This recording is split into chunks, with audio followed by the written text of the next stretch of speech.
खून सफेद हो गया, बहू के घर वालों और बेटे का मां पर वहशियाना तशद्दुद। जड़ांवाला थाना सदर की हदूद 109 गाफबे में जुल्म की इंतहा।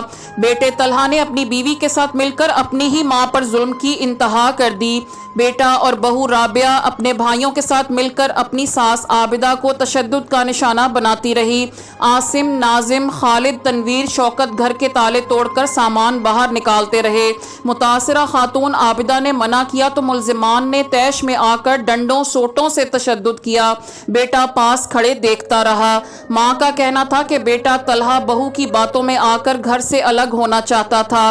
बुजुर्ग मां का कहना है कि बहू ने अपने घर वालों के साथ मिलकर तशद्दुद का निशाना बनाया। हमसायों ने मिन्नत समाजत करके मुतासरा 55 साला खातून आबिदा की जान बख्शी करवाई। मुतासरा बुजुर्ग खातून ने वजीर आला पंजाब मरियम नवाज और SP जड़ांवाला से इंसाफ का मुतालबा कर दिया। मैनू छीनो भांबड़ ने मेरी वाली खिंची है, कन्न तोड़िया मेरे छीनो भांबड़ ने। तो वो मुंडिया ने कंधा टप के तो मेरे दूसरा ताले भन्ने तो मैनू बाहर बाजार धूके ले जाके कुटिया वा। मैंने बहुत तशद्दद किया। मेरी आला काम से अपील है, मैनू इंसाफ दिता जाए।